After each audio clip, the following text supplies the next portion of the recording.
नमस्कार दोस्तों। आज मैं सच की आवाज संस्था के अध्यक्ष के तौर पे आज मैं जनता की ताकत के बारे में अपने कुछ विचारों को रखना चाह रहा हूँ। जनता वह ताकत है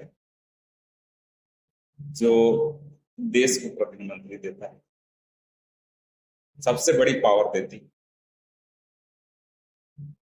जनता देश को प्रतिनिधित्व देता है, नेतृत्व देता है, देश को अगुवाई करने के लिए एक नेता देता है, उसके अंदर असीमित पावर देता है।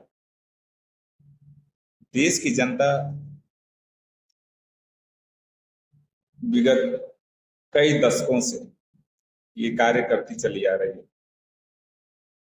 जिसमें विभिन्न दलों के लोगों को जनता ने फर्श से अर्श अर्श पे बिठाया, उन्हें असीमित पावर दिया। क्यों दिया? कि वह उनके बच्चों के भविष्य को सुधारेंगे, उनके बच्चों को नौकरियां देंगे, उनके घरों में खुशहाली आएंगी, चीजें बड़ी आसानी से उनके जीवन में रन करेंगी, चलेंगी।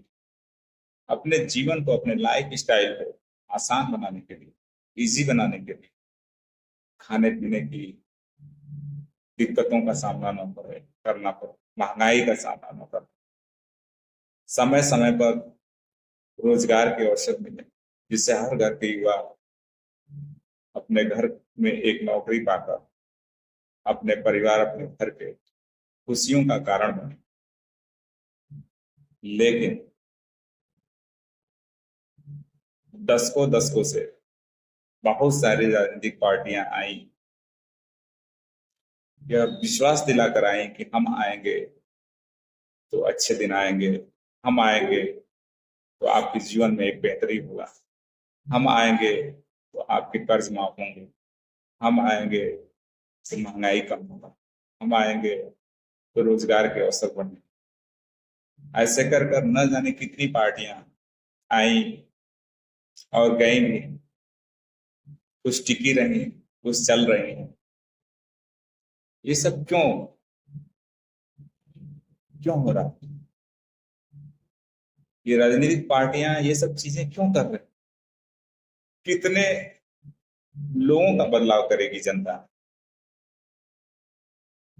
और किस पे भरोसा करेगी जनता? इस पूरे मामले में जनता ये हमेशा मूर्ख क्यों बनाई जा रही है? जनता को लोग मूर्ख क्यों बना रहे हैं? जिनसे वोट लिया जा रहा है, जिनसे वो लोग तरक्की कर रहे हैं, उनके अंदर असीमित पावर आ रहा है, ये लोग जनता को क्यों छल रहे हैं? दशकों दशकों से क्यों छल रहे हैं? कभी धर्म के नाम पर, कभी जात के नाम पर, कभी पंथ के नाम पर, कभी संप्रदाय के नाम पर, कभी मंदिर के नाम पर, कभी मस्जिद के नाम पर। क्या जनता को यही सब चीजें चाहिए? धर्म, जात, संप्रदाय, मंदिर, मस्जिद, यही चाहिए देश में? इसके लिए ही ये बदलाव कर रहे हैं। कहीं ना कहीं जो आज की राजनीति का प्रवेश परिवेश है, वह पूर्णतया धर्म, जात, हिंदू, मुस्लिम, मंदिर, मस्जिद, जाति पात पर बढ़ के रह चुकी है। जो चिंता का विषय, किसी भी देश का डेवलपमेंट, विकास तब तक नहीं हो सकता जब तक देश के अगुवाई करने वाले राजा, देश के लोग, नेतृत्व करने वाले लोग लोगों को रैलियों में जात पात के आधार पर, पंथ मजहब के आधार पर चुनावी भाषण देंगे, मासूम लोगों को उकसाएंगे, मंदिर मस्जिद के नाम पर उकसाएंगे, जात पात के नाम पर उकसाएंगे। शिक्षा स्वास्थ्य का मसला गायब रहेगा, रोजगार का मसला गायब रहेगा। तब तक इस देश में आने वाले हजारों साल में आम जनता के परिवार का कोई कल्याण नहीं हो सकता। पूरा तितर बितर हो जाएगा आने वाले समय में, पूरे परिवार बर्बाद हो जाएंगे और जनता ऐसे ही देखती रह जाएगी। मैंने अनुभव किया है, 4 साल से मैं भी जनता के बीच में रह रहा हूँ। 50 से अधिक गांवों में मैं जनता के राय और नीतियों के बारे में बैठकर मंत्रणा भी किया। बहुत ऐसे लोग हैं जो चाहते हैं कि एक अच्छी स्वस्थ राजनीति उनके क्षेत्र में आए, कोई ऐसा नेता आए, कोई ऐसा हीरो आए, कोई ऐसा लीडर आए जो इन सबसे, इन तुच्छ चीजों से ऊपर उठकर उनके लिए काम करें, इंसाफ का काम करें, न्याय का काम करें। लेकिन ऐसा होता प्रतीत नहीं। सभी के मुख से निकलता है जनता सर्वोपरि, लेकिन सबसे ज्यादा दुख झेलने वाली प्रजाति जनता है, सबसे ज्यादा ठोकर खाने वाली प्रजाति जनता है। कोर्ट कचहरी में ठोकर, थाने में ठोकर, हर जगह उन्हीं को ठोकर मिली, वही ठगे जा रहे हैं। किससे जनता विश्वास करे, किससे उम्मीद करे, किससे उम्मीद करे? आजकल न्यायपालिका में भी पैसों के आधार पर न्याय दिए जा रहे हैं। जनता जाए तो बहुत ही सोचनीय, बहुत ही थिंकेबल परिदृश्य है आज का।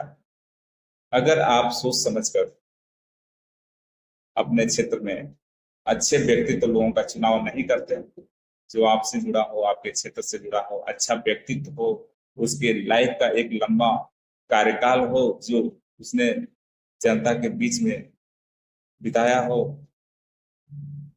पढ़ा लिखा बुद्धिजीवी हो और इसके साथ साथ अच्छा व्यक्तित्व हो, ऐसे तराशे गए हीरो की जरूरत है क्षेत्र में, क्षेत्र के विकास के लिए। ऐसे व्यक्तित्व को हमको ढूंढना पड़ेगा, लाखों लाखों की भीड़ से, करोड़ों करोड़ों की भीड़ से ऐसे व्यक्तित्व वाले, नेतृत्व क्षमता वाले आम लोगों का चुनाव हमें करना पड़ेगा। आपस में बैठकर मीटिंग बनाना, गांव गांव में यूनिटी बनाकर, और इस कार्य को किया जाना अत्यंत आवश्यक। सबसे पहले हमें अपने क्षेत्र को सुधारना है, अपने गांव को सुधारना है। हम अचानक देश की व्यवस्था को नहीं बदल सकते, देश के तंत्र को नहीं बदल सकते। हाँ, लेकिन अपने गांव में एक बदलाव हम कर सकते हैं, अपने क्षेत्र में एक बदलाव कर सकते हैं। ये क्षेत्र के लोगों के लिए आसान सी चीज, अपने क्षेत्र में अच्छे व्यक्तित्व वाले लोगों परख कीजिए, पहचान कीजिए, धर्म, जाति, संप्रदाय, मंदिर मस्जिद के बहकावे में मत आइए।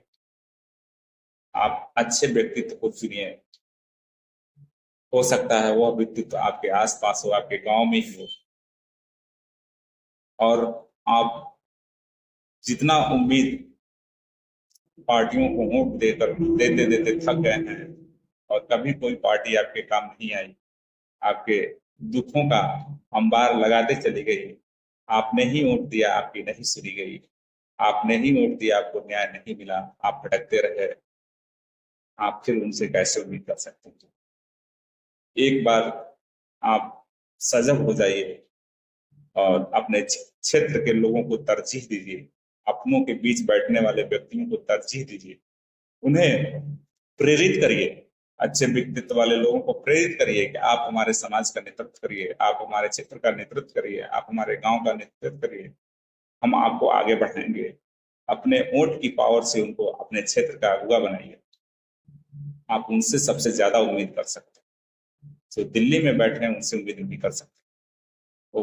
वो शायद 5 साल में एक बार आपसे मिल जाए, लेकिन आपके बगल का व्यक्ति, आपके क्षेत्र का व्यक्ति आपकी समस्याएं जब चाहें तब आप लेकर पहुंच जाएंगे, आपके बीच का होगा, आपकी प्रताड़ना को समझेगा। तो जनता सर्वोपरि हर नेताओं के मुंह में होता है, लेकिन जनता हमेशा ठोकर खाती है, इसका किसी को फिक्र नहीं। इसलिए जनता को ही सोचना है कि वो अपने साथ इंसाफ कैसे करे। सच की आवाज एक सामाजिक संस्था संगठन जो जमीनी स्तर पे समस्याओं को दूर करते करते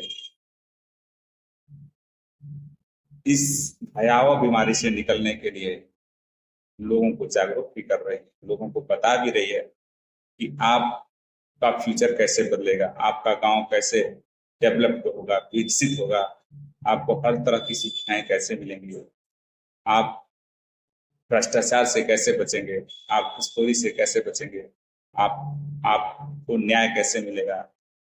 इन सारी चीजों को, तमाम दर्जनों पॉइंट को जनता के बीच जा जाकर सच की आवाज संगठन के लोग सदस्य मंत्रणा कर रहे हैं और विचार बना रहे हैं।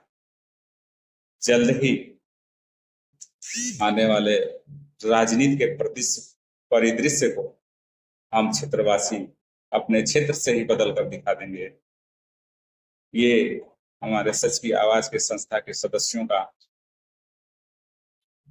एक दावा है, एक कॉन्फिडेंस है, एक विश्वास है, क्योंकि हम जनता के लिए मेहनत करते हैं, उनके लिए हम अपना पैसा, धन, बल सब कुछ लगाकर उनके लिए लड़ाई लड़ते हैं। हमारे सच की आवाज संस्था के लोग उनके लिए लड़ाई लड़ते हैं, उनके फीलिंग को समझते हैं और न्याय और इंसानियत से बढ़कर इस संस्था के लिए न तो कोई धर्म है, न तो कोई जात है, न तो कोई संप्रदाय। तो दोस्तों, सच की आवाज यूट्यूब चैनल को आप लोग फॉलो करें, सब्सक्राइब करें और सच की आवाज संस्था के कार्यों का अपडेट आपको इस पर हर वक्त हमेशा मिलता रहेगा। सबसे लेटेस्ट अपडेट पाने के लिए सच की आवाज चैनल को सब्सक्राइब। समय समय पर जनता और सच की आवाज के बीच जो बैठक है, जो मीटिंग्स है, जो जागरूकता अभियान, जो पब्लिक के लिए सेवा भाव का जो परिदृश्य, सबको आपको यूट्यूब चैनल के माध्यम से अपडेट्स और जानकारी मिलती है। धन्यवाद।